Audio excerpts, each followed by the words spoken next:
Hello friends, welcome back to our channel Arannak. Hope you all good. দিনটা ছিল 11ই November, আর সেই দিন আমরা চলে গিয়েছিলাম কলকাতা ইন্টারন্যাশনাল ফিল্ম ফেস্টিভ্যালে। এটাই ছিল এবছর উইন্টারের আমাদের প্রথম আউটিং, আর এবার আমাদের সাথে আমার মাম্মিও জয়েন করেছিল। এই সময় যেন নন্দনকে একেবারেই আলাদা রকমের লাগে।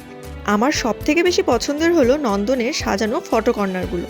তাদের মধ্যে আমার সবথেকে বেশি পছন্দ হয়েছিল লন্ডনের এই বিখ্যাত টেলিফোনের বুথটা, যেটা দেখে দেরি না করে আমি আর মাম্মি ঝটপট কয়েকটা ভিডিও অ্যান্ড ফটো তুলে নিয়েছিলাম। তারপর চারিদিকটা ঘুরতে ঘুরতে চলে গেলাম একতারা মঞ্চের দিকে। প্রতি বছর এই মঞ্চটা খুব সুন্দর করেই সাজানো হয়, যেখানে প্রত্যেক দিন কিছু না কিছু অনুষ্ঠান চলে।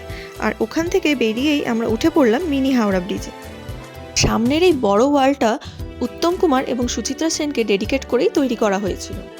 তারপর চলে গেছিলাম একাডেমি অফ ফাইন আর্টসের দিকে, কারণ মাম্মি দেখতে চেয়েছিল যে সৌভিক কোথায় শো করে। সেখানে গিয়েও দু একজন চেনা মানুষের সাথে দেখা হয়েও খুব ভালো লাগলো।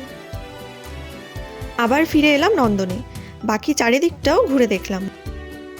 মাম্মি যেহেতু প্রথমবার নন্দনে এসেছিল, তাই মাম্মিকেও নন্দনের প্রত্যেকটা জায়গা ঘুরে দেখালাম।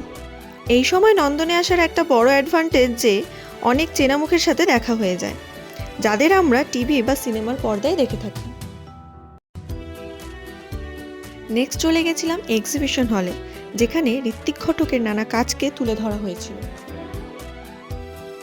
কলকাতা ইন্টারন্যাশনাল ফিল্ম ফেস্টিভ্যাল এবছর 31 বছর কমপ্লিট করলো। এবছরের থিম ছিল চলচ্চিত্র মিলাই বিশ্ব।